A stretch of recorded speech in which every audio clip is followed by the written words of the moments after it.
सारे देश भर के सभी राज्यों के स्पीकर्स जो हैं वो दिल्ली पहुंच गए हैं। कल सुबह से ही ऑल इंडिया स्पीकर्स कॉन्फ्रेंस जो है वो ये 100 ईयर्स का जो कमेमोरेशन है विठल भाई पटेल जी के जो उन्होंने चार्ज दिया था एक इलेक्शन के माध्यम से, फर्स्ट इंडियन इलेक्टेड स्पीकर है 1925 में 24 अगस्त को उन्होंने ये इलेक्शन जीता था हाउस के अंदर, जबकि ब्रिटिश सरकार का जो कैंडिडेट थे उनको हराया था। तो बड़ा हम लोग गौरवान्वित महसूस करते हैं कि उस दौर में जब देश में अंग्रेजों की गुलामी का दौर था, ऐसे में जो लेजिस्लेचर था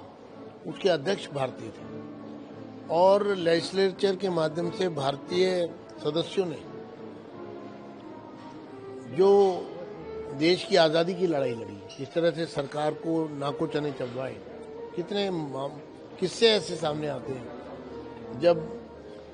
यहाँ तक कि वायसराय के messenger secretary central legislative assembly के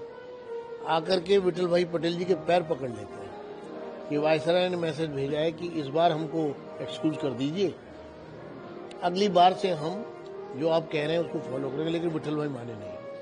क्योंकि पहले होता यह था कि जब वायसराय आते थे हाउस में एड्रेस करने first meeting of the year,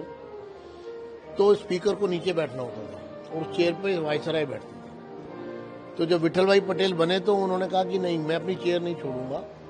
क्योंकि मैं कस्टोडियन इस हाउस का, इतना जरूर होगा कि वायसराय के लिए एक चेयर और डलेगी और डायस पे 2 चेयर रहेंगी। तो उस समय लॉर्ड इरविन जो है वो वायसराय थे, तो उन्होंने मैसेज भेजा कि ठीक है, आप कह रहे हैं इसको नेक्स्ट ईयर से कर लेंगे, लेकिन इस साल जो है आप होना है कल, तो इस साल आप, तो सेक्रेटरी ने पैर तक छुए पकड़े, वो माने नहीं और अंतोदगत्वा जो चौगा पहनकर और पीछे कई स्टेट के राजा चौगा उठा करके आते थे, लेकर के चलते थे उनको, वो सब धरा रह गया। और उसके बाद 2 चेयर लगी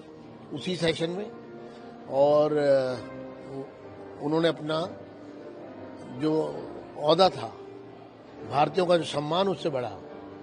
वो दुनिया ने देखा।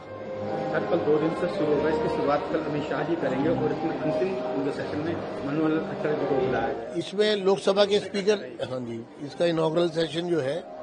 वो अमित शाह जी आ रहे हैं और 25 तारीख को इसका वैलेडिक्टरी एड्रेस जो है